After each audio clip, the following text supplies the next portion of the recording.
আজি আমি কালি যি চেপ্টাৰ আছিলে এইটোৱে ষ্টাৰ্ট কৰিছোঁ আকৌ ব্ৰিটিছ চিষ্টেম আছিলে BPSC 133 চ' কালি যিমানলৈকে আমি গৈছিলোঁ তাতে আছিলে 1999ৰ হেৰিটো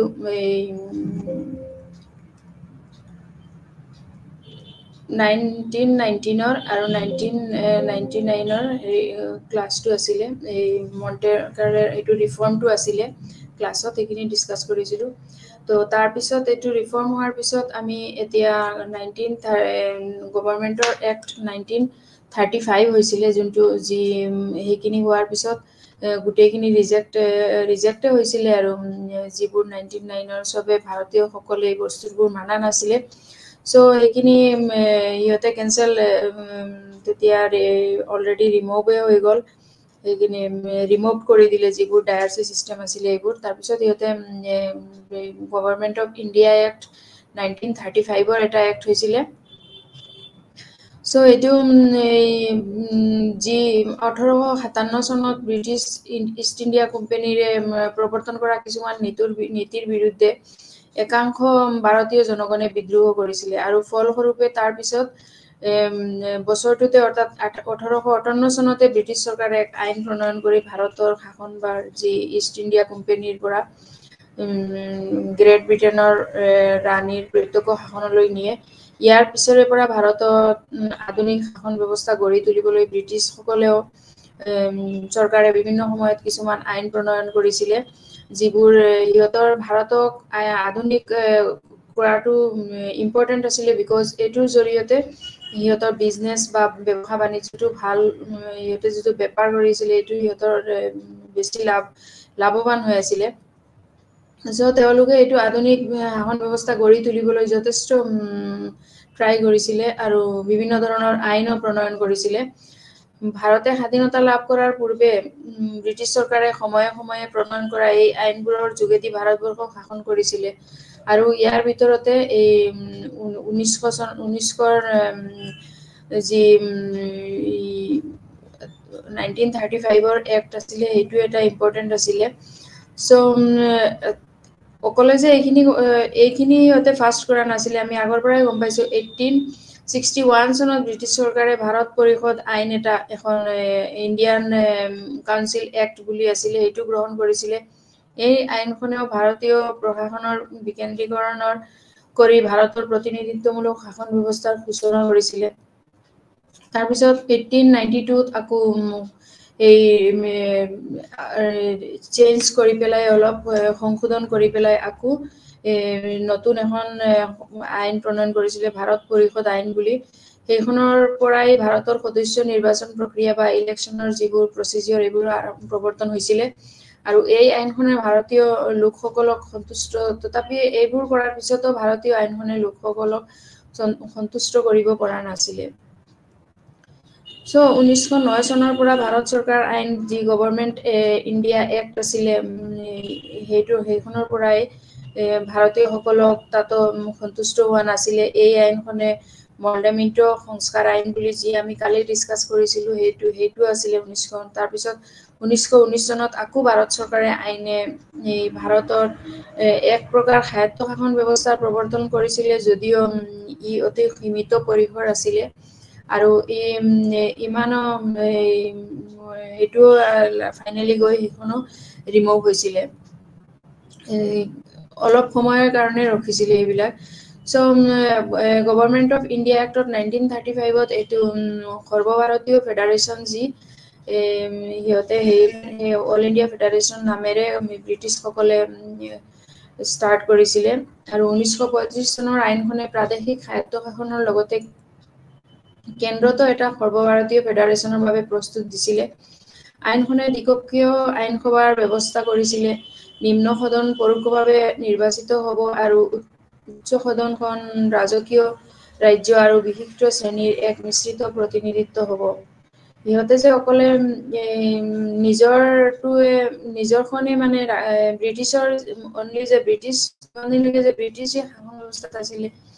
ইণ্ডিয়া ভাৰতীয়সকলক ইনক্লুড কৰা নাছিলে সেইটো নহয় এইখনতে সিহঁতে দুটাই মিশ্ৰিত কৰি প্ৰতিনিধিত্ব কৰিব সো তেতিয়ালৈকে ফেডাৰেলৰ তালিকা আছিলে 59 লৈকে আছিলে লিষ্ট সাবজেক্টত তাৰপিছত এই আইনখনে এটা সংবিধানৰ অধীনত ভাৰতীয় ৰাজ্য আৰু ব্ৰিটিছ প্ৰশাসনত প্ৰথমবাৰৰ বাবে ফেডাৰেল এক প্ৰকাৰৰ চৰকাৰ প্ৰস্তাৱ কৰিছিলে যি কিছুমান ভাৰতীয়ৰ কাৰণে সেইটো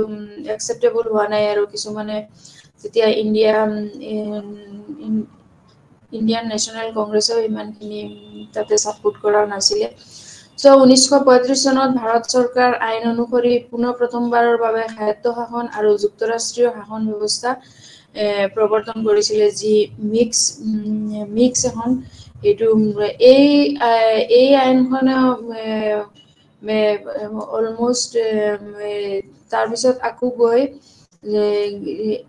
1947 চনত জুলাই মাহত গৈয়ে ব্ৰিটিছ সংশোধন গৃহীত হোৱা এই আইন অনুসৰি গৈ 1947 চনৰ 15 আগষ্টত ভাৰতে স্বাধীনতা কৰিছিল ব্ৰিটিছসকলৰে কিছুমান আইন বুলি দিয়া আছিল সেইবিলাকে ফলো কৰি পেলাই সো এইখিনিতে আমি উল্লেখ কৰিব পাৰো যে শাসনৰ আৰম্ভণিৰে পৰা শিক্ষিত ভাৰতীয় লোকসকলে ব্ৰিটিছ চৰকাৰখনৰ তেওঁলোকৰ অন্তৰ্ভুক্তিৰ দাবী কৰি আহিছিলে আৰু তেওঁলোকৰ হেঁচাৰ ফলতে ব্ৰিটিছ চৰকাৰে বিভিন্ন সময়ত আইনৰ দ্বাৰা সীমিত সংখ্যক ভাৰতীয় লোকক শাসন ব্যৱস্থাৰ অংশগ্ৰহণৰ বাবে পদক্ষেপ লৈছিলে বিভিন্ন ব্ৰিটিছসকলে ভাৰতীয়সকলৰ হেঁচাতে বিভিন্ন সময়ত এখন আইন সিহঁতে চেঞ্জ কৰি পেলাই আগবাঢ়ি গৈ আছিলে লাহে লাহে সিহঁতৰ কমপ্লিট যি শাসন ব্যৱস্থাত সিহঁতে আছিলে সেইটোৰ পৰা তেতিয়ালৈকে মিক্সত আহি গ'ল যেতিয়া ভাৰতীয়সকলকো এডমিনিষ্ট্ৰেটিভত সোমালে আৰু ভাৰতীয়সকলৰ যি মত এইবিলাকো সিহঁতে ইনক্লুড কৰিলে তো মেইনলি এইবোৰ যি ভাৰতীয় কিছুমান শিক্ষিত লোক আছিলে বা প্ৰতিনিধিত্ব কৰা লোক শাসন ব্যৱস্থাত অংশগ্ৰহণ কৰিছিলে সেইসকলেই মেইনলি এইটোত পদক্ষেপ লৈছিলে আৰু আগবাঢ়ি আহিছিলে 1922 চনত মহাত্মা গান্ধীয়ে আমাৰ দেশখনৰ বাবে ভাৰতীয়সকলেও নিজে ৰচনা কৰা এখন সংবিধানৰ দাবী কৰিছিলে ইয়াৰ পিছত 1928 চনত স্বৰাজ পাৰ্টীয়ে সংবিধান ৰচনা কৰিবৰ বাবে এখন সংবিধান সভাৰ দাবী তুলিছিলে এনেদৰে ভাৰতীয়সকলৰ মাজত এখন সংবিধানৰ বাবে প্ৰবল জনমত গঢ়ি উঠিছিলে আৰু যি এইখন উঠি যোৱাৰ পিছতে ইংৰাজসকলে বা ব্ৰিটিছসকল বাধ্য হৈ পৰিছিলে যে এইবোৰ চেঞ্জ কৰিবলৈ আৰু ভাৰতীয়সকলৰ সুবিধাবোৰ সিহঁতৰ আইনখনত সোমাবলৈ যি ভাৰতীয়সকলে সুবিধাবোৰ পায় সো আমি যদি 1935ৰ বেকগ্ৰাউণ্ডত তেনেহ'লে আমি বহুত বস্তু খিনি চাব পাৰিম যিবোৰ হ'ল মেইনলি পাৰ্লিয়ামেণ্ট হৈছিলে 1930ত যি ব্ৰিটিছ পাৰ্লিয়ামেণ্টে এখন জন চাইমন বুলি এজন চাইমন কমিশ্যন আছে তেওঁ এজন ব্ৰিটিছ আছিলে যি চাইমন কমিশ্যনৰ বৈঠক কৰিছিলে 1930ত আৰু তেতিয়াহে তেওঁ মানে এই ব্ৰিটিছ পাছো হৈছিলে তেতিয়াই আৰু তেতিয়া তেওঁলোকে তিনিখন ৰাউণ্ড টেবুল কৰিছিলে যি 1930ত এখন 1931ত আৰু 1932ত সো এই তিনিখন ৰাউণ্ড টেবুলৰ জৰিয়তে সিহঁতে কনফাৰেন্সো কৰিছিলে ৰাউণ্ড টেবুল কনফাৰেন্স বুলি আমি শুনা পাইছো বহুত তাতে এখন হোৱাইট পেপাৰ আছে সেইখন ছাবমিট কৰিছিলে আৰু এই ছাবমিটখন এখন জইণ্ট ছ'চিয়েল কমিটিৰ তাতে গৈছিলে আৰু তাতে প্ৰিপেয়াৰ্ডো হৈছিলে এই যি পাৱাৰ ডিভিশ্যনৰ কাৰণে আৰু তাৰ পিছৰে এই চাইমন কমিশ্যনৰ পিছতে তেতিয়া এই পাৱাৰটো ডিভিশ্যন হৈছিলে যি যেতিয়া যিবোৰ 1935ৰ আগতে মেইনলি দুটা ভাগতে আছিলে যেনেকা প্ৰভিন্স আছিলে আৰু চেন্ট্ৰেলৰ এই দুটাকে আছিলে কিন্তু তাৰপিছত যেতিয়া 1935টো এক্ট হোৱাৰ পিছত যেতিয়া পাৱাৰটো হ'ল তেতিয়া পাৱাৰ হোৱাৰ পিছত তাতে তিনিটা হৈ গ'ল যেনেকা ফেডাৰেলিষ্টত এটা পালে কনকাৰেণ্ট লিষ্ট আৰু প্ৰভিন্সিয়েল লিষ্টত এটা পালে সো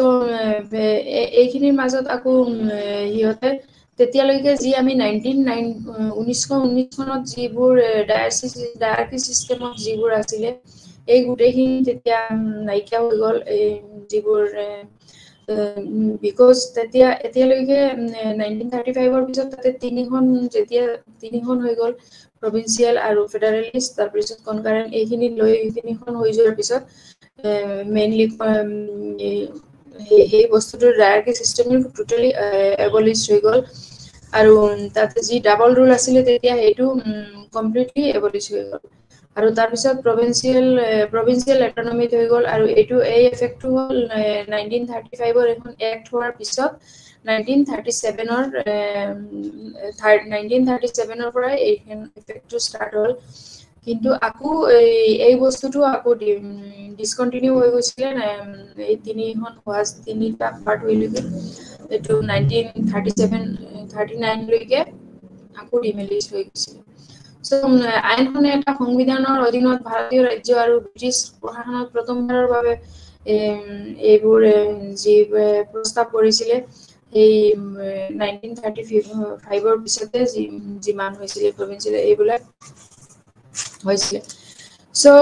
আমি জেনেৰেলি চাব পাৰো যে এই ফেডাৰেল আৰু প্ৰভিন্সিয়েল গভৰ্ণমেণ্ট ডিটেইল যেতিয়া 1999ত আমি যেতিয়া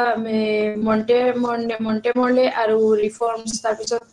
মণ্টেমৰ্লে ৰিফৰ্মছৰ পিছত যি মেচিনাৰী ডায়াৰকি চিষ্টেমটো প্ৰভিন্সিয়েল হৈছিলে তেতিয়া আমি কি পাইছিলোঁ সেইখিনি মই কালি অলপ ডিছকাছ কৰিছিলোঁ যে ইয়াতে গভৰ্ণৰ চেন্ট্ৰেল আৰু প্ৰভিন্সিয়েল হৈছিলে যি আকৌ প্ৰভিন্সিয়েলত তাতে দুটা হৈ গৈছিলে যি ৰিজাৰ্ভ ডেটা আৰু ট্ৰেন্সফাৰ ডেটা হৈছিলে যিবোৰ ৰিজাৰ্ভটো আছিলে অকলে যিবোৰ বস্তু অকলে গভৰ্ণৰ জেনেৰেলৰ আণ্ডাৰত আছিলে আৰু যি প্ৰভিন্সিয়েলৰ বস্তু এইবোৰ গভৰ্ণৰ আণ্ডাৰত আছিলে যি ট্ৰেন্সফাৰ্ড আৰু যেনেকা ট্ৰেন্সফাৰ্ড বস্তুবোৰ কিবা মিনিষ্টাৰ বা যি অফিচাৰ এক্সিকিউটিভ মেম্বাৰ সিহঁতৰ জৰিয়তে এইখিনি কিবা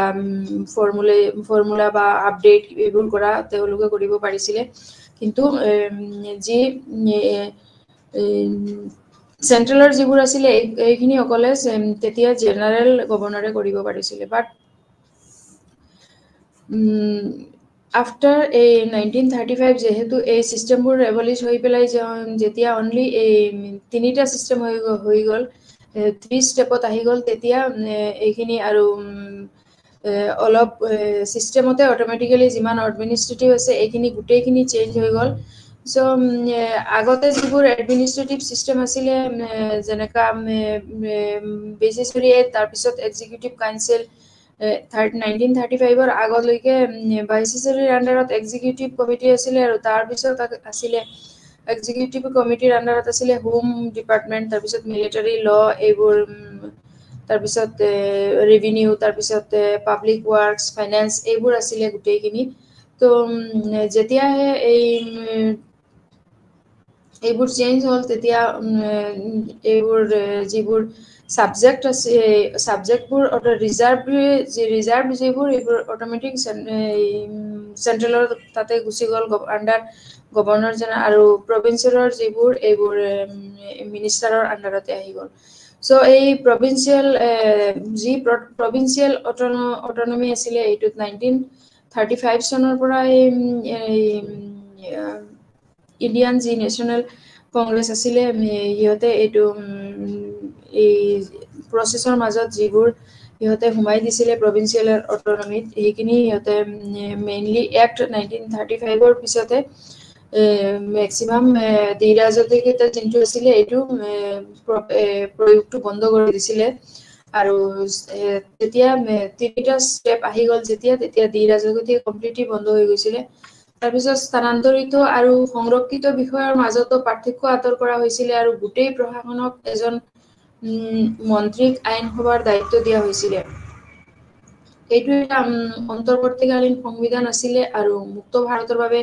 সংবিধান খচৰাৰ আধাৰ হিচাপেও প্ৰমাণিত হৈছিলে যি প্ৰভিন্সিয়েল অট'নমিটো তাতে আমাৰ ৰেসপন্সিবিলিটি লেজিসলেচাৰকে মেইনলি ৰেসপন্সিবল কৰা হৈছিল আৰু প্ৰভিন্সৰ এটা সেপাৰেট স্ট্যাটাসও দিয়া হৈছিল যেটো অপাৰেট কৰিব পাৰে আৰু তাতে লিষ্টবোৰ ফেডাৰেলৰ লগত সেন্ট্ৰাল বা কনকাৰেন্ট এইখিনিও ইহতে তেতিয়া বেলেগকে কৰ্মভাৰ বা এডমিনিষ্ট্ৰেটিভ সিস্টেম এইবোৰো বেলেগ কৰি দিয়া হৈছিল সো তাৰ পিছত আমি তাতে আছিলে প্ৰয়োগ এইখিনি আছিলে প্ৰয়োগখিনি এতিয়া আমি তাৰ পিছত ব্ৰিটিছ যিবোৰ এডমিনিষ্ট্ৰেটিভ সিস্টেম তাৰ পিছত আমি চাও ব্ৰিটিছ এডমিনিষ্ট্ৰেটিভ সিস্টেমত কেনেকা ভাৰতীয় এডমিনিষ্ট্ৰেটিভ সিস্টেমক ইনফ্লুয়েন্স কৰিছিলে যেনেকা কেন্দ্ৰীভূত প্ৰশাসন 1773 আইন আছিলে তাৰ পিছত প্ৰাদেশিক চৰকাৰ 1919ত আকৌ স্থানীয় চৰকাৰৰ বিস্তৃত গাঁথনি জিলা সংগ্ৰহ 1772 চনত সৃষ্টি হৈছিল আৰু আইন প্ৰশাসন 19 শতিকাৰ আৰু 20 শতিকাৰ তাৰ পিছত অসামৰিক সেৱা এইবোৰ ফাৰ্ষ্টতে আমি সেন্ট্ৰালাইজড এডমিনিষ্ট্ৰেচন হেডিংনি চাও সো এইটো এক 1773 ত হৈছিল যি প্ৰেসিডেন্সিৰ ওপৰতে আছিল যি সো প্ৰেসিডেন্সিজ মেইনলি এখিনি স্টাৰ্ট কৰিছিল গভৰ্ণৰৰ আন্ডাৰতে আৰু গভৰ্ণৰ জেনাৰেল আন্ডাৰতে তেতিয়া আমি দা পিটছ এক্ট চাইছিলো যি 1784 ত কালি আমি ডিসকাস কৰিছো যি পিটছ এক্ট হেতুই হৈছিল আৰু এইটো আন্ডাৰ আছিল গুটেখিনি কাউন্সিল কন্ট্ৰোল আছিল ডাইৰেক্ট কন্ট্ৰোল আছিল বোৰ্ড অফ কন্ট্ৰোল এই ব্ৰিটিছৰ কন্ট্ৰোলতে আছিল ব্ৰিটিছ গভৰ্নমেন্টৰ কন্ট্ৰোলতে সো তাৰ পিছত আমি সেন্ট্ৰাল এডমিনিষ্ট্ৰেচনত যদি ইন্ডিয়াৰ খিনিতে সেন্ট্ৰালাইজড হোৱাৰ পিছত যেতে প্ৰাইম মিনিষ্টাৰ যেনেকা সেন্ট্ৰাল এডমিনিষ্ট্ৰেচন প্ৰাইম মিনিষ্টাৰ আৰু কাউন্সিল মিনিষ্টাৰ্স কাউন্সিল যিমান দা কাউন্সিল হয় কাউন্সিলৰ জৰিয়তে মিনিষ্টাৰ্স ফৰ্মিং গভৰ্নমেন্ট হৈছিল ইউনিয়ন লেভেলত তাৰ পিছত কমিশন আৰু commission service commission election commission finance commission central vigilance commission administrative reforms commission এই গুটেইখিনি ইউনিয়ন বডিত কাৰ্যভাৰত আছিল মিনিষ্টাৰৰ পৰা গুটেই লৈ যিমান ভাগ আছিল এইখিনি গুটেইখিনি সেন্ট্ৰাল এডমিনিস্ট্ৰেশন প্ৰাইম মিনিষ্টাৰ আৰু কাউন্সিলৰে আন্ডাৰত আছিল সো এইখিনিৰ বাহিৰতো ৰেগুলেটৰী বডিজ যি টেলিকম ৰেগুলেটৰী অথৰিটি আছিল তাৰ পিছত পেনশন ফান্ড ৰেগুলেটৰী এই গুটেইবোৰ ডেভেলপমেন্ট অথৰিটি কিবা ফুড সেফটিৰ কাৰণে যি এইখিনি তাৰ পিছত এই গুটেইখিনি সেন্ট্ৰাল লেভেলৰ আন্ডাৰতে আছিল তাৰ পিছত আমি প্ৰাদেশিক চৰকাৰ যি চাও এইটো আইন আছিল এইখন আইন আছিল 1919 যি আমি মৰলে মন্টে কালি ডিসকাস কৰিছিলো তথাপিও এইখিনি আমি আকৌ এবাৰ কবলৈ বিচাৰো যে এইটোৰ পিছতে তেতিয়া আকৌ প্ৰভিন্সিয়েল গভৰ্নমেন্ট যি এইটো স্টাৰ্ট হল যি এই একটো আকৌ দুটা লৈকে যেতিয়া প্ৰাদেশিক চৰকাৰ দুটা ভাগ হৈছিল যদিও প্ৰভিন্সিয়েল সেটেল কৰাৰ পিছতো তাৰ পিছত এইটো 1935 ত যোৱাৰ পিছত লগে লগে এইখিনি আকৌ বস্তু সেন্ট্ৰাল কন্ট্ৰোলৰ আৰু এইখিনি বেলেগ হৈ গল সো 1935 ৰ এক্টত দুটা ইম্পৰ্টেন্ট এসপেক্টস আছিল ফাৰ্ষ্টত হল এইটো তাতে এক্সক্লুসিভ অথৰিটি দিছিলে এটা স্পেসিফিক এৰিয়াত আৰু যি সেন্ট্ৰাল কন্ট্ৰোলৰ কমপ্লিট সেন্ট্ৰাল কন্ট্ৰোলৰ পৰা বেলেগ আছিল তাতে কোনো সেন্ট্ৰালৰ কন্ট্ৰোল নাই প্ৰভিন্সত এনেকা আছিল সো সেকেন্ডলি তাতে এটা এভিডেন্স অফ কিননেস আছিল অন দা কলোনিয়েল গভৰ্নমেন্টৰ যি কলোনিয়েল গভৰ্নমেন্ট এটোৰ লগত এটা ৰিলেটেড আছিল কিন্তু তাৰ 1935 ৰ এক্টৰ পিছত তো এইখিনিৰ হোৱাৰ পিছতো ব্ৰিটিছে ইহতে সেন্ট্ৰালাইজড গভৰ্নমেন্ট আৰু এডমিনিস্ট্ৰেটিভ স্ট্ৰাকচাৰ ইহতে যথেষ্ট ডেভেলপ কৰিছিল সো এইটো এটা সাপোৰ্ট অফ সেন্ট্ৰালাইজেশনৰ কাৰণে অনলি এটা গুড সাপোৰ্ট অফ সেন্ট্ৰালাইজেশনৰ কাৰণে ব্ৰিটিছ সকলে এইখিনি যথেষ্ট এটা কেন্দ্ৰীকৰণ কৰিবৰ কাৰণে যথেষ্ট ইহতে সাপোৰ্ট দিছিল সো আমি তাৰ পিছত আমাৰ ফেডাৰেল স্ট্ৰাকচাৰ আমাৰ দেশত হৈ গল তাৰ পিছত সেন্টাৰ স্টেট আৰু লোকেল লেভেল গভৰ্নমেন্ট এইখিনি গুটেই মিলি পেলাই ল আৰু সাবজেক্ট এইবোৰ ৰুল আছে তাতে সো তাৰপিছত সেন্ট্ৰেল গভৰ্নমেন্ট মোস্ট পাৱাৰফুল হৈ গ'ল যেতিয়া সেন্ট্ৰেল গভৰ্নমেন্টৰ পৰা ষ্টেট লোকেল এইবোৰ গোটেইখিনি নিজৰ নিজৰ কৰ্মখিনি প্ৰিন্সিপাল এজেন্ট বুলি ক'ব পাৰো আমি সো তেওঁহে মেইন হয় যি তেওঁ যিকোনো স্টেপ ল'ব কাৰণে ডিস্ট্ৰিক্টৰ পৰা তেওঁহে যিকোনো এটা ডিসিশন ল'ব আৰু ষ্টেটৰ লগত ল মেইনটেইন কৰা প্লাছ অৰ্ডাৰ কিবা এটা অৰ্ডাৰ হ'লে এইখিনি পাছ কৰা তাৰপিছত ৰেভিনিউ আছে ৰেভিনিউৰ খিনিও তেওঁ এইখিনি কৰিব লাগিব সো এইখিনি চাবলৈ গ'লে ডিস্ট্ৰিক্ট কালেক্টৰৰ এটা যথেষ্ট ইম্পৰ্টেণ্ট ৰুল আছে ডিস্ট্ৰিক্ট এডমিনিষ্ট্ৰেশ্যনত বিকজ ডিস্ট্ৰিক্ট এডমিনিষ্ট্ৰেশ্যনৰ উইদাউট পাৰ্মিশ্যন ডিস্ট্ৰিক্টত একোই নহ'ব সো লোকেল এডমিনিষ্ট্ৰেশ্যন অপাৰেটছ কৰে জেনাৰেলি এইটো ডিস্ট্ৰিক্টত আৰু এইটো আৰবান আৰু ৰুৰেল দুটা ক্ষেত্ৰতেই তেওঁলোকে এইখিনি চাব লুক আফটাৰ কৰিব তাৰপিছত ডিস্ট্ৰিক্ট জেনাৰেলি ইম্পৰ্টেণ্ট ইউনিট হয় এডমিনিষ্ট্ৰেশ্যন বিকজ গভৰ্নমেন্টৰ লগত পিপুল যেনেকা ক্লোজ হয় চৰকাৰৰ লগত নাগৰিকৰ যি এটা ক্লোজনেছ আছে এই ক্লোজনেছটো অকলে ডিস্ট্ৰিক্ট কালেক্টৰৰ জৰিয়তেহে বস্তুটো চৰকাৰলৈ যাব পাৰিব সো এই বস্তুটো যে ডিস্ট্ৰিক্ট কালেক্টৰে মেইন ডিস্ট্ৰিক্ট কালেক্টৰে হেড হ'ব ডিস্ট্ৰিক্ট এডমিনিষ্ট্ৰেশ্যনৰ বিকজ তেওঁহে নাগৰিকৰ সুখ সুবিধা বা প্ৰব্লেম এইবোৰহে তেওঁ চৰকাৰলৈ জনাব পাৰিব আৰু যিবিলাক ডেভেলপমেণ্ট কৰিব লাগিব এইখিনি তেওঁহে চৰকাৰৰ পৰা ল'ব লাগিব ষ্টেটৰ পৰা লৈ কিনিহে তেওঁ এইখিনি চলাব সো তেওঁৰ এটা লোকেল গভৰ্নমেন্টৰ ষ্ট্ৰাকচাৰৰ পৰা তেওঁ এটা সেইটো যথেষ্ট এটা ইম্পৰ্টেণ্ট আৰু ইউজফুল ডিস্ট্ৰিক্ট ইউজফুল যিবোৰ দৰকাৰী যিবোৰ কাম বা সুবিধা এইখিনি কৰিবৰ কাৰণে যি ব্যৱস্থা ল'ব লাগে তেওঁ এইখিনি গোটেইখিনি চৰকাৰৰ পৰা লৈহে নাগৰিকৰ সুবিধাৰ কাৰণে তেওঁ এইখিনি এপ্লাই কৰিব আৰু যদি কিবা প্ৰব্লেমো হয় এইখিনি তেওঁ নাগৰিকৰ পৰা লৈ কিনি তেওঁ এইটো অৰ্ডাৰ পাছ কৰাব যিটো যাতে নাগৰিকৰ এইটো অসুবিধা হৈ আছে সেইখিনি সো গোটেইখিনি মুঠতে আমি এইখিনি ক'ব পাৰো যে ডিস্ট্ৰিক্ট স্থানীয় চৰকাৰত জিলা সংগ্ৰহাকই হ'ল জিলাৰ এজন মুৰব্বী বা মেইন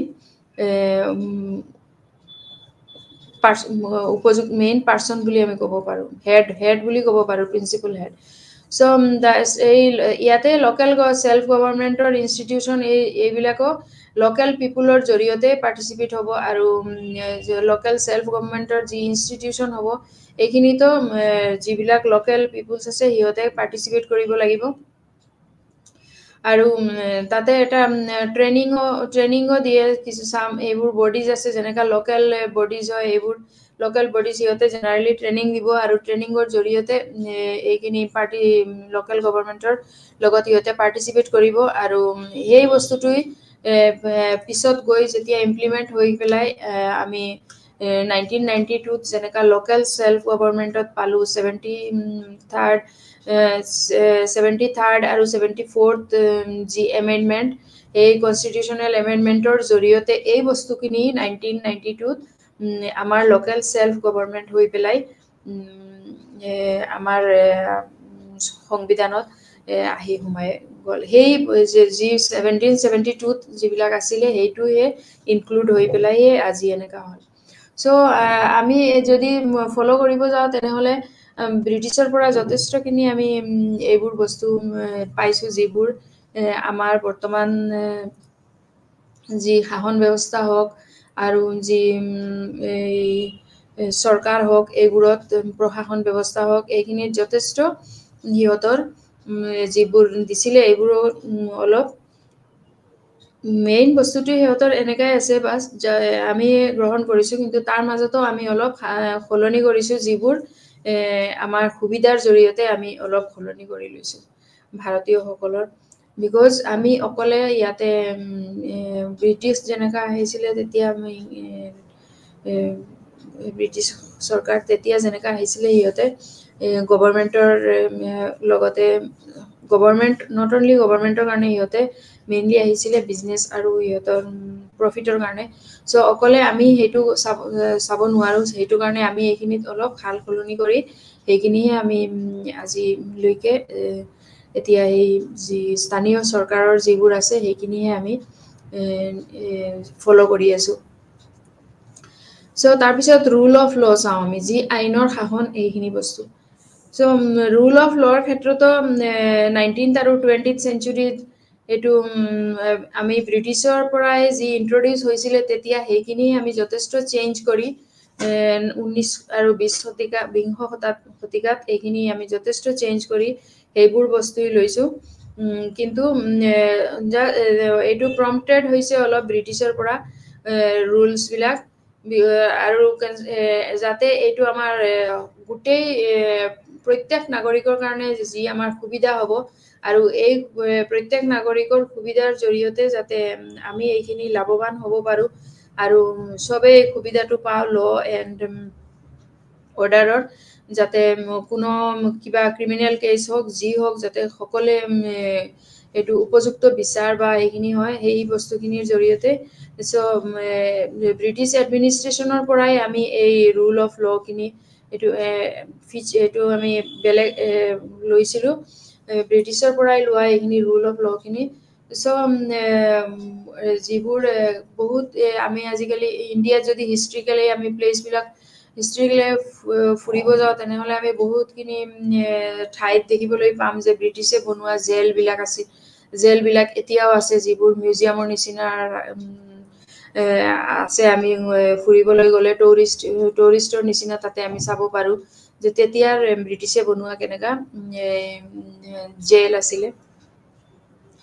চ' এইটো এটা এনাডাৰ কেৰেক্টাৰিষ্টিক্স ফিচাৰ বুলি আমি ক'ব পাৰিম যে ব্ৰিটিছ এডমিনিষ্ট্ৰেশ্যনৰ যি আমি এতিয়াও এইটো কনচিডাৰ কৰি আছোঁ every citizen to equal before law সকলো নাগৰিকে যাতে ল'ৰ আগতে ইকুৱেল সমান অধিকাৰ পায় সেইখিনিৰ পৰা চ' এইখিনি আমি বুজিব লগা গ'লে শিক্ষাৰ ক্ষেত্ৰত হওক সংস্কাৰ হওক কালচাৰেলে হওক আৰু ল'ৰ ক্ষেত্ৰতে হওক সিহঁতে যথেষ্ট আমাক এইখিনি অৱদান দি গৈছে দেন আমি চাওঁ তেতিয়া অসামৰিক সেৱা যি চিভিল ছাৰ্ভিচেছ এতিয়া civil services Indian civil services achieving কৰিছিলে এইটোৱেই এডমিনিষ্ট্ৰেশ্যনৰ পৰাই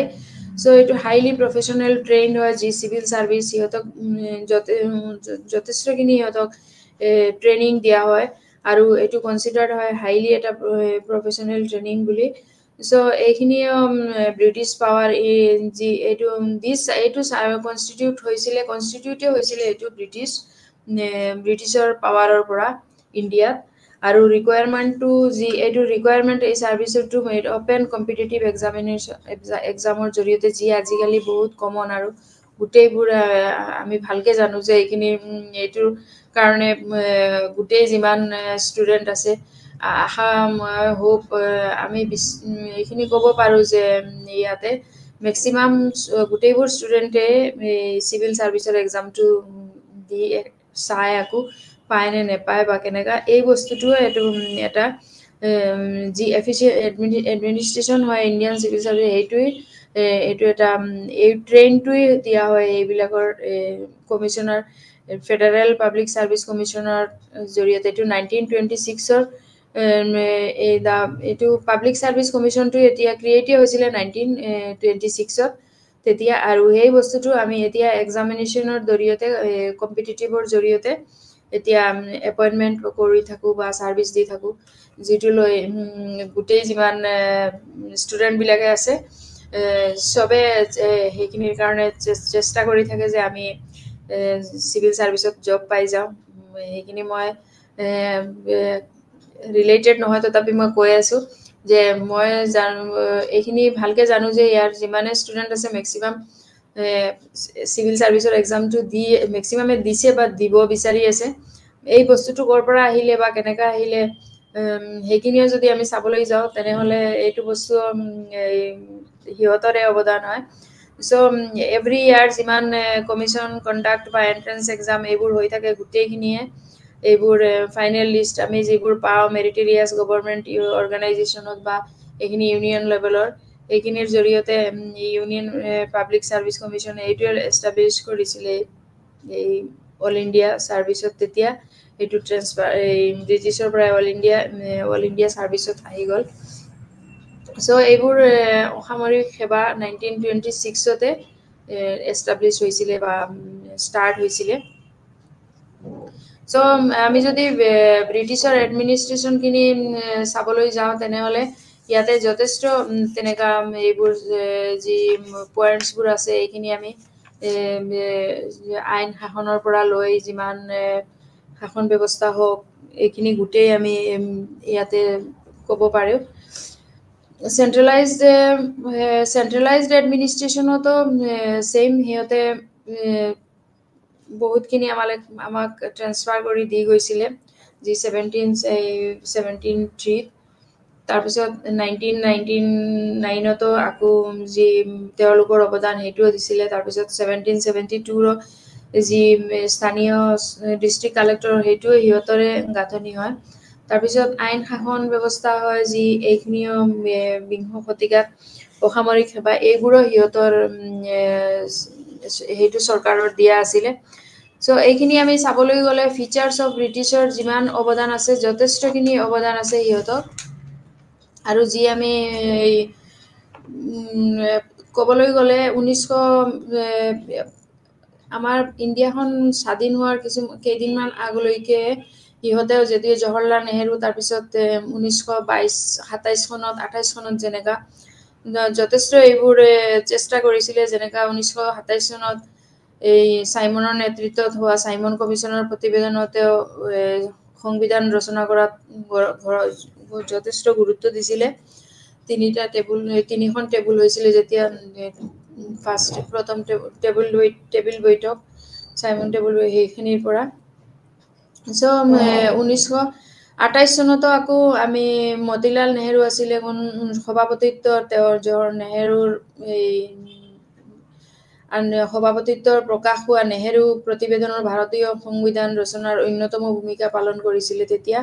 নেহেৰু প্ৰতিবেদনৰ মাজতে ভাৰতীয় সংবিধানৰ গাঁথনি বা মূল কথা যেনে যুক্তৰাষ্ট্ৰীয় ব্যৱস্থা দ্বিসদনীয় বিধানমণ্ডল তাৰপিছত নাগৰিকৰ মৌলিক অধিকাৰ এইবোৰো ইত্যাদি উল্লেখ পোৱা গৈছিলে তেতিয়া তাৰপিছত 1934 চনত আকৌ ভাৰতীয় জাতীয় কংগ্ৰেছ দলেও এখন সংবিধান সভা গঠনৰ বাবে প্ৰস্তাৱ গ্ৰহণ কৰিছিলে তাৰপিছত ব্ৰিটিছ চৰকাৰে চাইমেনৰ প্ৰতিবেদন গ্ৰহণ কৰাৰ সময়ছোৱাতো লণ্ডনত ভাৰতৰ প্ৰতিনিধিসকলৰ লগত মতামত বিনিময় কৰিবৰ বাবে এই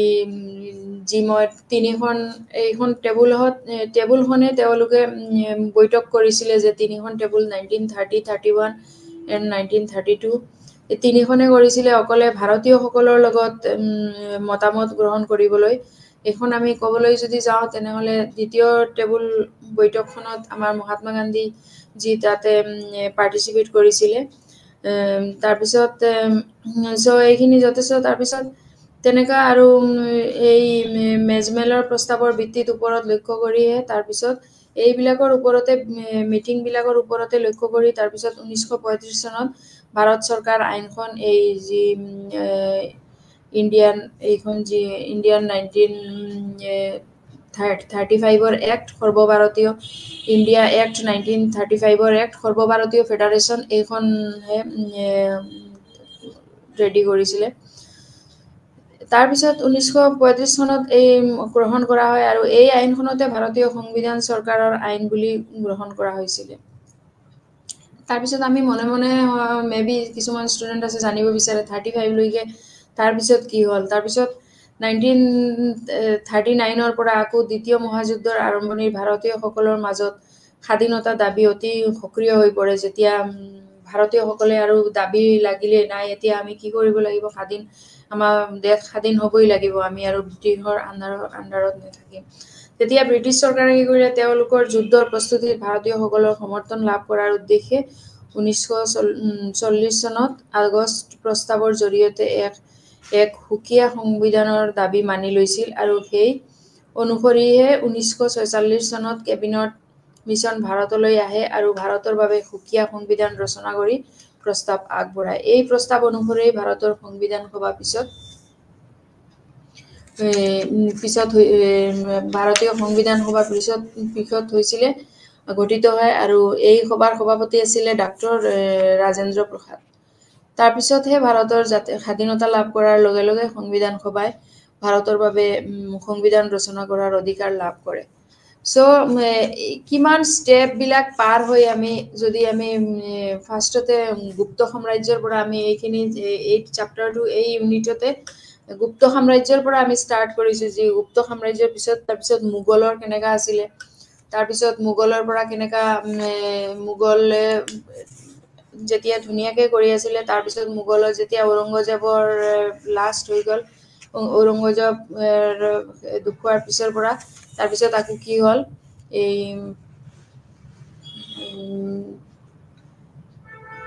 ব্ৰিটিছসকলে সুবিধা লৈ কিনি তাৰপিছত সিহঁতে শাসন ফাৰ্ষ্টতে বিজনেছ কৰিবলৈ আহিলে, তাৰপিছত সিহঁতে শাসন ব্যৱস্থাত অংশগ্ৰহণ কৰিলে। তাৰপিছত এটাকে ভাৰতীয়সকলৰ সিহঁতে সুবিধা উইকনেছ, এইবোৰ দুৰ্বলতা, মোগলৰ উইকনেছ দুৰ্বলতা এইখিনি গোটেই জানি লৈ সিহঁতে শাসন ব্যৱস্থাটো সিহঁতে লাহে লাহে ল'লে। চ' তাৰপিছতহে গৈ আমি কিমান এক্ট ইণ্ডিয়ান লাহে লাহে ইণ্ডিয়ানবোৰো জড়িত হৈ পৰিলে এইখিনি বস্তুত। তাৰপিছত সিহঁতে এইটো বস্তুত আগবাঢ়ি গৈ এইখিনিতে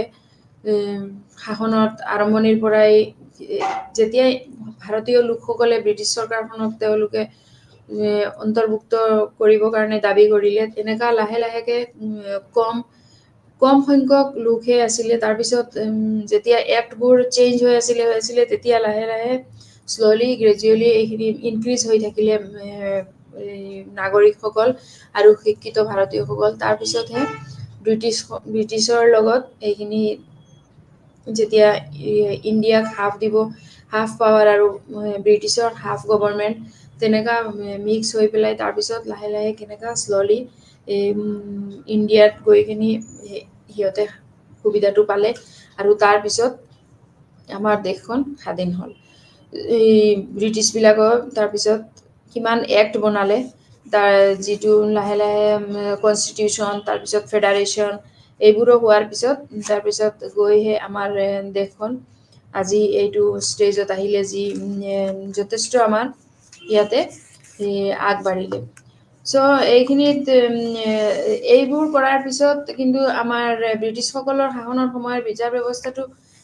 হৈছিলে, কিন্তু ভাৰতীয় সাম্ৰাজ্যবোৰৰ বিভিন্ন ঠাইত যেতিয়া ব্ৰিটিছৰ ব্যৱস্থাবোৰ আছিলে, তেতিয়া ভাৰতীয় সাম্ৰাজ্যটো কি আছিলে, বিভিন্ন ঠাইত বিভিন্ন ধৰণৰ কুসংস্কাৰৰ কিছুমান বস্তু আছিলে, যিবোৰ ব্ৰিটিছসকলে যথেষ্ট এইবোৰ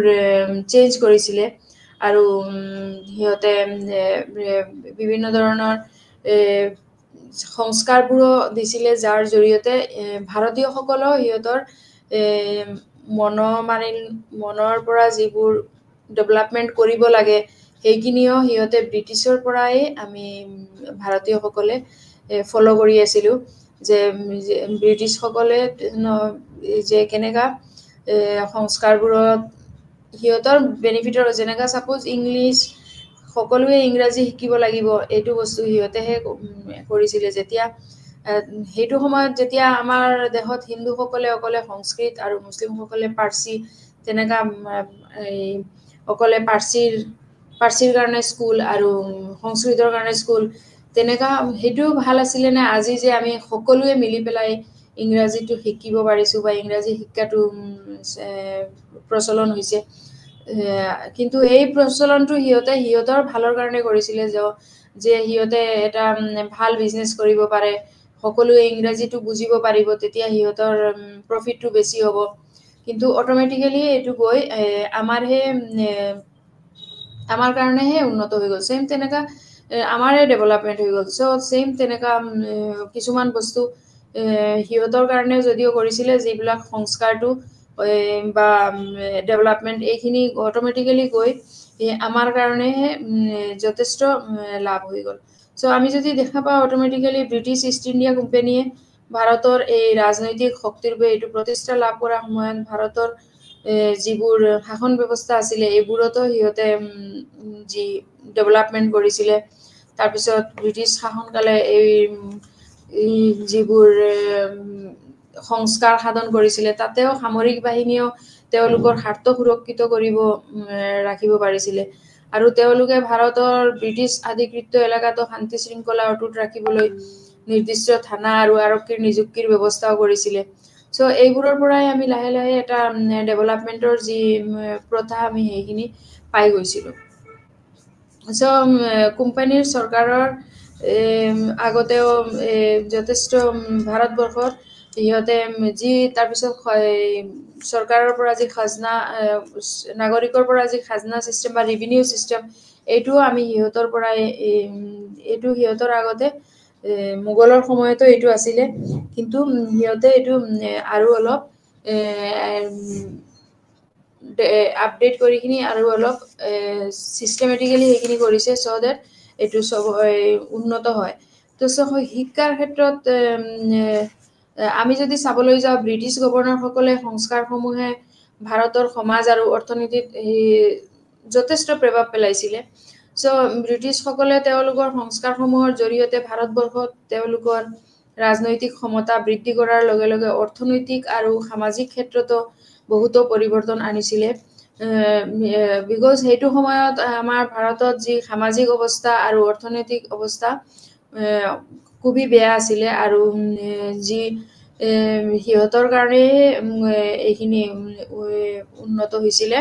আৰু এই পৰিৱৰ্তনটোৱে সিহঁতৰ কাৰণেই হৈছিলে চ' ভাৰত উপমহাদেশত ইষ্ট ইণ্ডিয়া কোম্পানীৰ মূল উদ্দেশ্য আছিলে কোম্পানীৰ বাবে যিকোনো উপায়ে ধন সংগ্ৰহ কৰা আৰু শাসন কৰা কিন্তু ব্ৰিটিছ অহাৰ আগলৈকে ভাৰতৰ অৰ্থনীতি এক সামন্ততান্ত্ৰিক ব্যৱস্থাৰ মাজেদি চলিছিলে আৰু ব্ৰিটিছসকল আছিল পুঁজিবাদী জাতি গতিকে নিজৰ লাভৰ প্ৰতি লক্ষ্য ৰাখি তেওঁলোকে পৰম্পৰাগত ভাৰতীয় অৰ্থনীতিৰ গাঁথনি ভাঙি আধুনিক শিল্প বাণিজ্যৰ প্ৰসাৰ ঘটায় আৰু ইয়াতে ভাৰতীয় কুটিৰ শিল্পৰ এইখিনি কৰাতে ভাৰতীয় যি কুটিৰ শিল্পৰ যিটো সপোন আছিলে এইটোত যথেষ্ট এটা লছ হৈছিলে বিকজ আমাৰ ভাৰতৰ অৰ্থনৈতিক অৱস্থা ইমানেই বেয়া আছিলে যে মহাত্মা গান্ধীৰ মতে কুটিৰ শিল্পৰ জৰিয়তেহে আমি দেশৰ উন্নত বা সেইটো ব্যৱস্থা পৰিৱৰ্তন কৰিব পাৰিম চ' সেইটো সময়তে পাৰিছিলোঁ কিন্তু ইংৰাজসকলৰ জৰিয়তে যিহেতু সিহঁতে পুঁজিবাদী জাতি আছিলে চ' সেইটো সিহঁতে আমাৰ কুটিৰ শিল্পৰ যথেষ্ট ক্ষতি হৈছিলে তাৰপিছত বাণিজ্য প্ৰসাৰৰ কাৰণে সিহঁতে যাতায়াত ব্যৱস্থাৰো যথেষ্ট উন্নত কৰিছিলে তাৰপিছত যি ভাৰতীয়সকলৰ যি কৰ্মসংস্থাপন তেতিয়া বাঢ়ি গৈছিলে এইখিনি হোৱাৰ কাৰণে চ' বিভিন্ন ধৰণৰ ইণ্ডাষ্ট্ৰি তাৰপিছত সিহঁতে শিক্ষাৰ যেতিয়া প্ৰতিষ্ঠা কৰিছিলে ভাৰতৰ আমাৰ কাৰণেই কৰিছিলে এইখিনি ভাৰতৰ উন্নতৰ কাৰণে চ' এইখিনি যদি আমি চাবলৈ যাওঁ তো সিহঁতৰ সংস্কাৰত যথেষ্ট এই চৰকাৰটো ইষ্ট ইণ্ডিয়া কোম্পানী এইটোৰ চৰকাৰৰ ভূমিকাটো মন কৰিবলগীয়া হয় ব্ৰিটিছ আমলত পাশ্চাত্য শিক্ষাৰ পোহৰত পৰা সমাজত যি কুসংস্কাৰ বা অন্ধবিশ্বাস ভালেখিনি দূৰ হ'ল তেতিয়া বহুত অন্ধবিশ্বাস আৰু কুসংস্কাৰো আছিলে প্ৰথম অৱস্থাত কোম্পানীয়ে চৰকাৰে ভাৰতীয় সমাজ বা ধৰ্মীয় ব্যৱস্থাত হস্তক্ষেপ কৰা নাছিলে কিন্তু ভাৰতীয় সমাজত ধৰ্মৰ নামত এনে কিছুমান কুসংস্কাৰ আছিলে যি এইবোৰে তেওঁলোকক পিছলৈ সমাজ সংস্কাৰত মনোনিৱেশ কৰিবলৈ বাধ্য কৰিছিলে চ' আমি যদি চাবলৈ যাওঁ তেনেহ'লে এই ব্ৰিটিছৰ এডমিনিষ্ট্ৰেশ্যনৰ সময়তে আমাৰ যথেষ্ট এইবোৰ কুসংস্কাৰ আৰু যিবোৰ এই জনসাধাৰণৰ যি জনসাধাৰণৰ বা পিছলৈ যি সমাজ পৰি আছিলে সিহঁতৰ যথেষ্ট এটা আগবাঢ়ি গৈছিলে আৰু ভালেখিনি প্ৰতিক্ৰিয়াৰ এই ব্ৰিটিছৰ যি প্ৰতিক্ৰিয়া সৃষ্টি হৈছিল তেতিয়া যি ডেভেলপমেন্টৰ পৰা তাৰপিছত ভাৰতীয় সমাজ সংস্কাৰত ইষ্ট ইণ্ডিয়া কোম্পানীয়ে যি যথেষ্ট এটা ফল প্ৰসূ লাহে লাহে এনে যিবোৰ বিভিন্ন পদক্ষেপ লৈছিলে আৰু ক্ৰমান্বয়ে ভাৰতীয় লোকসকলক আধুনিক সিহঁতৰ কাৰণেই ভাৰতীয় লোকসকলে আধুনিক যি চিন্তাধাৰাৰ দিশে ধাৱমান কৰিছিলে এই সময়ত প্ৰগতিশীল ভাৰতবৰ্ষই নৱ অভ্যুত্থান প্ৰদৰ্শন কৰিছিল আৰু সমাজত যাতে কোনো সংস্কাৰী কোনো পিছ পৰি নাথাকে সেইটো কাৰণে তাৰ প্ৰচেষ্টাত সংস্কাৰী বহু ভাৰতীয়ই অগ্ৰসৰ হৈছিলে যেনেকা ৰাজা ৰামমোহন ৰায় ৰামকৃষ্ণ মিছন এইবোৰ তেওঁলোকে যথেষ্ট ছাৰ সৈয়দ আহমেদ খান স্বামী বিবেকানন্দ সকলোৱে তেওঁলোকে ব্ৰিটিছৰ এইটো সময়তে সিহঁতে এইবোৰত লাগি ধৰিছিলে আৰু ব্ৰিটিছৰ জৰিয়তে যেনেকা ব্ৰাহ্ম সমাজ আছিলে এটা ইষ্ট ইণ্ডিয়া কোম্পানীৰ ব্ৰাহ্ম সমাজৰ বিষয়ে মই অলপ কওঁ এইটো এটা যেনেকা ইষ্ট ইণ্ডিয়া কোম্পানীৰ গভৰ্ণৰ জেনেৰেল সকলক সমাজ সংস্কাৰতো বহুতো শিক্ষিত ভাৰতীয় লোকে সহায় কৰিছিলে তাৰ ভিতৰত বংগদেশৰ যি ৰাজা ৰামমোহন ৰায়ৰ নামটো প্ৰথমে আমি ল'ব পাৰিম কিন্তু তেওঁ মূৰ্তি পূজা বিৰোধী আৰু জাতিভেদ শূন্য ভাৰতীয় সমাজ এখন গঢ়ি তুলিবলৈ চেষ্টা কৰিছিলে ৰাজা ৰামমোহন ৰায়ে এই 1828 খ্ৰীষ্টাব্দত ব্ৰাহ্ম সভা পাতে আৰু তাৰ পিছলৈ 1830 খ্ৰীষ্টাব্দত ব্ৰাহ্ম সমাজ নামে এখন সমাজ সংস্কাৰক অনুষ্ঠান হিচাপে লৈছিলে এইবোৰৰ সময়তে যি এই ব্ৰিটিছৰ সময়তে এইবোৰ সিহঁতৰ ব্ৰিটিছৰ হেল্পতে সহযোগিতাতে এইবোৰ কৰিব পাৰিছিলে যথেষ্ট আমি যদি তাৰ এইখিনি চাব যাওঁ তেনেহলে ইয়াতে আমি যথেষ্ট এইখিনি চাব পাৰো যে তেতিয়া প্ৰাৰ্থনা সমাজ আছিলে সেইটোও প্ৰতিষ্ঠা হৈছিলে সেইটো সময়তে তাৰপিছত আৰ্য সমাজ আছিলে সেইটো সময়তে স্থাপিত হৈছিলে তেনেকা বিভিন্ন ধৰণৰ যিবোৰ প্ৰচেছ বা ডেভেলপমেন্টৰ প্ৰক্ৰিয়া এইবোৰৰ ব্ৰিটিছৰ পৰা আমাৰ ভালে সংখ্যক ভাৰতীয় মহাপুৰুষসকলে যিবোৰ আছিলে তেওঁলোকে ফলো কৰিছিলে বা তেওঁলোকে হেল্পো কৰিছিলে লৰ্ড ডালহৌচিৰ পৰা লৈ আৰু এই যিমান উইলিয়াম বেংটিং সিহঁতেও এইখিনি তেওঁলোকৰ যথেষ্ট আমাক হেল্প কৰিছিলে ভাৰতীয় সংবিধানৰ এইখিনি আমি এটা যি সংবিধানত চাবলৈ যদি যাওঁ তেনেহলে গোটেই যিবোৰ বস্তু আমি আজিলৈকে ফলো কৰি আছো তাতে মেক্সিমাম ভাৰতীয় ব্ৰিটিছ গভৰ্ণমেণ্টৰে কিছুমান অৱদান আছে তাতে যেনে 1861 চনত যি ব্ৰিটিছ চৰকাৰে ভাৰত আইন পৰিষদ এইবোৰৰ পৰাই আমাৰ এতিয়া সংসদৰ যিবোৰ শাসন ব্যৱস্থা আছে এইবোৰো যথেষ্টখিনি তাতে আমি কপি কৰি সেইখিনি চলাই আছো এতিয়ালৈকে ব্ৰিটিছৰ যিবোৰ যিমান কেইখন এক্ট আছিলে এইটো এক্টতে এক্টৰ জৰিয়তে সিহঁতে যথেষ্টখিনি আমাক দি গৈছে আৰু এই এক্টৰ মেক্সিমাম তাতে যিবোৰ এই নিয়ম বা এই চেঞ্জেছ তাৰপিছত সেইটোৰ পৰাই আমি এইখিনি চেঞ্জ কৰি আছো আমাৰ নিচিনা ভাৰতবৰ্ষত এখন যতে বিভিন্ন জাতি বিভিন্ন উপজাতি তাৰপিছত বিভিন্ন ধৰ্মাৱলম্বী বিভিন্ন সংস্কৃতি এইখিনি লৈ তাতে বিভিন্ন ধৰণৰ ছেপাৰেট কালচাৰ ছেপাৰেট এইখিনিৰ মাজত যে আমাৰ এনেকা এখন যে সংবিধান আমি ফলো কৰি যে গোটেইখিনি ভাৰতবাসী যে ইমান ভালকে আৰু থাকিব পাৰি আছো মিলিজুলি সেইটোৰ কাৰণেই আমি সংবিধানৰ এনেকা এখন এইটো আমাৰ এইখিনি চলিবৰ কাৰণে আমাৰ সংবিধানখনে এনেকা এটা ডিজাইনত বনোৱা হৈছে যি আমি এই সকলোৱে সেই সংবিধানখন ফলো কৰি আৰু সকলোৱে যাতে গোটেই অধিকাৰবোৰ পাওঁ আৰু গোটেইবোৰ সা সুবিধা এইখিনি পাওঁ বা নিজৰ অধিকাৰখিনি বা এইখিনি পাওঁ এই গোটেইখিনিহে আমি পোৱাৰ কাৰণেই সংবিধানৰ ওচৰত আমি যথেষ্ট এটা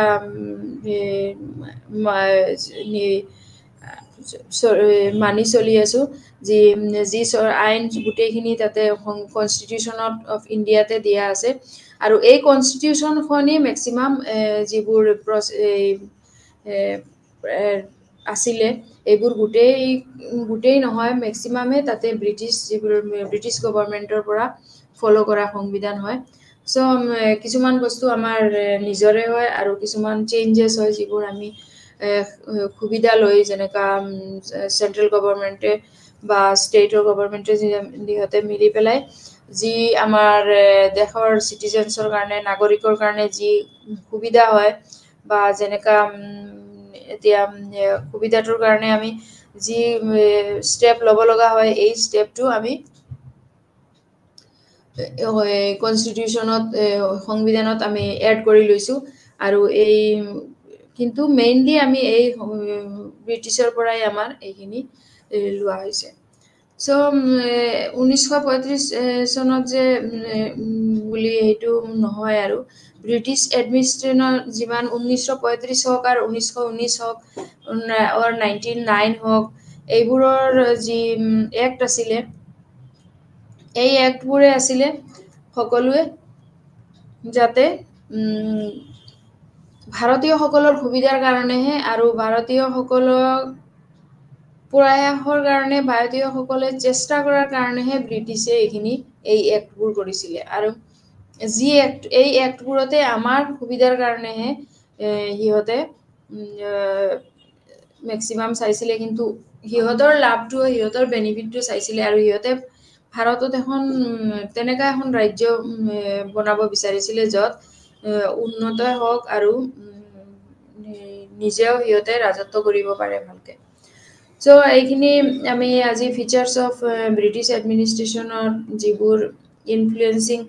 যিবোৰ আমাক ইনফ্লুৱেঞ্চ কৰিছে কেন্দ্ৰীয় ইণ্ডিয়ান এডমিনিষ্ট্ৰেশ্যনত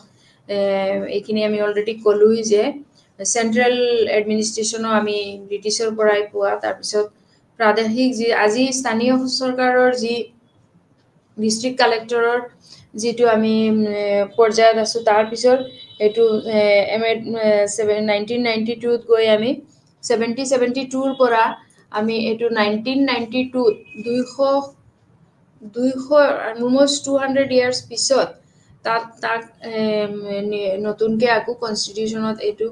অলপ চেঞ্জেছ কৰি কিনি লোকেল গভৰ্ণমেণ্টটো আকৌ সোমোৱা হৈছে যেনেকা চেঞ্জেছ হৈছে ছাপ'জ তেতিয়াৰ পৰা যেনেকা এতিয়া মিউনিচিপেল বৰ্ড বা এনেকা তাৰপিছত মিউনিচিপেল কৰ্পৰেশ্যন মিউনিচিপেল বৰ্ড তাৰপিছত গ্ৰাম পঞ্চায়ত তাৰপিছত এই ডিষ্ট্ৰিক্ট এইবোৰ এডমিনিষ্ট্ৰেশ্যনত যি চেঞ্জেছ আহিছে এইখিনি কিন্তু এইখিনি সুবিধাটো আমি আমাৰ জনসাধাৰণৰ সুবিধাৰ কাৰণে এজ এন এক্সাম্পল মই এইখিনি ক'ব বিচাৰি আছোঁ যে এই সুবিধাখিনি আমি আমাৰ নাগৰিকৰ সুবিধাৰ কাৰণেহে এইখিনি কৰা হৈছে কিন্তু একচুৱেলি যি এইটো ডিষ্ট্ৰিক্ট কালেক্টৰটো তেতিয়াহে 1772তে তেতিয়া আছিলে যি ডিষ্ট্ৰিক্টৰ কালেক্ট কৰিব পাৰিছিলে চ' আমি আজি মেইন পইণ্টখিনি ইয়াতে আমি ব্ৰিটিছ এডমিনিষ্ট্ৰেশ্যনৰ জৰিয়তে যি ইনফ্লুৱেঞ্চিয়েল ইণ্ডিয়ান যি এডমিনিষ্ট্ৰেশ্যন যিখিনি আমাক ইনফ্লুৱেঞ্চ কৰিছে এইখিনি আলোচনা কৰিলোঁ যিবোৰ ৰুল এণ্ড ল তাৰপিছত চিভিল ছাৰ্ভিচৰ যিটো ক'লোঁ তাৰপিছত ডিষ্ট্ৰিক্ট কালেক্টৰেৰে হওক আৰু প্ৰভিন্সিয়েল গভৰ্ণমেণ্ট হওক তাৰপিছত চেণ্ট্ৰেল গভৰ্ণমেণ্ট এই গোটেইখিনি আমাক ইনফ্লুৱেঞ্চ কৰি থৈ গৈছে যি ব্ৰিটিছ এডমিনিষ্ট্ৰেশ্যনে যদিও সিহঁতে বেহা বেপাৰ কৰিবলৈ ইষ্ট ইণ্ডিয়া কোম্পানী হৈ ইণ্ডিয়াত আহিছিলে আৰু সিহঁতৰ প্ৰফিটখিনি লৈ গৈছে কিন্তু সিহঁতে আমাকো যথেষ্টখিনি দি গৈছে যিবোৰৰ জৰিয়তে আমি ইনফ্লুৱেঞ্চ হৈছোঁ আৰু আমি যথেষ্ট লাভৱানো হৈছোঁ এতিয়া শ্বৰ্টকৈ আমি এইখিনি ক'বলৈ যাওঁ যি এক্টবোৰ আছিলে মেইনলি 1861 চনত ব্ৰিটিছ চৰকাৰে ভাৰত আইন যি এক্ট আছিলে এইখিনি আমি শ্বৰ্টলি ইম্পৰ্টেণ্ট এক্টখিনি কৈ দিওঁ চ' 1861 চনত ব্ৰিটিছ চৰকাৰে ভাৰত আইন পৰিষদ ইণ্ডিয়ান কাউন্সিল এক্ট আছিলে এইখন গ্ৰহণ কৰিছিলে তাৰপিছত এই আইনখনে কি কৰিছিলে ভাৰতীয় প্ৰশাসনক বিকেন্দ্ৰীকৰণ কৰি ভাৰতৰ প্ৰতিনিধিত্বমূলক শাসন ব্যৱস্থাটো ঘোষণা কৰে এইটোও আমি ব্ৰিটিছৰ পৰাই পোৱা তাৰপিছত 1892 চনত সংশোধন কৰি আকৌ ভাৰত পৰিষদ আইন গৃহীত হোৱাৰ পৰাই ভাৰতৰ সদস্য নিৰ্বাচিত প্ৰক্ৰিয়াটো প্ৰৱৰ্তন হয় এই আইনখনো ভাৰতীয় লোকসকলক সন্তুষ্ট কৰিব পৰা নাই সো তাৰপিছত আমাক সন্তুষ্ট কৰিব পৰা নাই কাৰণে হিয়তে ব্ৰিটিছ চৰকাৰে আকৌ 1909 চনত যিখন গভৰ্ণমেণ্ট অফ ইণ্ডিয়া এক্ট সেইখন আকৌ কৰিছিলে সো 1909 চনত ভাৰতীয় আইন চৰকাৰ আইনখন গৃহীত হয় ভাৰতীয়সকলৰ হেতু হোৱা নাই তাৰপিছত 1919 চনত আকৌ ভাৰত চৰকাৰে আৰু এখন আইন ভাৰত চৰকাৰে আইনে বুলি কৰিছিলে যদিও ইও আমাৰ প্ৰভিন্সৰ বা যিবিলাক মুখ্য ব্যক্তি আছিলে ভাৰতীয়সকলক সিহঁতক হোৱা নাই তাৰপিছতহে আকৌ 1935ত ভাৰত চৰকাৰ আইন অনুসৰি আকৌ পুনৰবাৰ স্বায়ত্ত শাসন আৰু যুক্তৰাষ্ট্ৰীয় শাসন যি শাসন ব্যৱস্থাটো সি চেঞ্জ কৰি পেলাই সেইখন হয় সো তাৰপিছত গৈ 1947 চনত জুলাই মাহত সেইটো ব্ৰিটিছ সংসদত সংগৃহীত হোৱা আইন অনুসৰি এইটো সিহঁতৰ আণ্ডাৰতে অনুসৰি 1947 চনৰ 15 আগষ্টত ভাৰতে স্বাধীনতা লাভ কৰে সো কিমানখন সিহঁতে দি গৈছে আমাক ফাইনেলি সিহঁতে আমি ইণ্ডিয়াখন ফাইনেলি স্বাধীনতা লাভ কৰিলে আৰু তাৰপিছত এইখিনিত যথেষ্ট এইখিনি আমি উল্লেখ কৰিব পাৰো যে শাসনৰ আৰম্ভণিৰ পৰাই শিক্ষিত ভাৰতীয় লোকসকলে মই এইটো আগতেও এই বস্তুখিনিত ইম্পৰ্টেণ্ট দিছো যে ভাৰতীয় লোকসকলে ফাইনেলি এই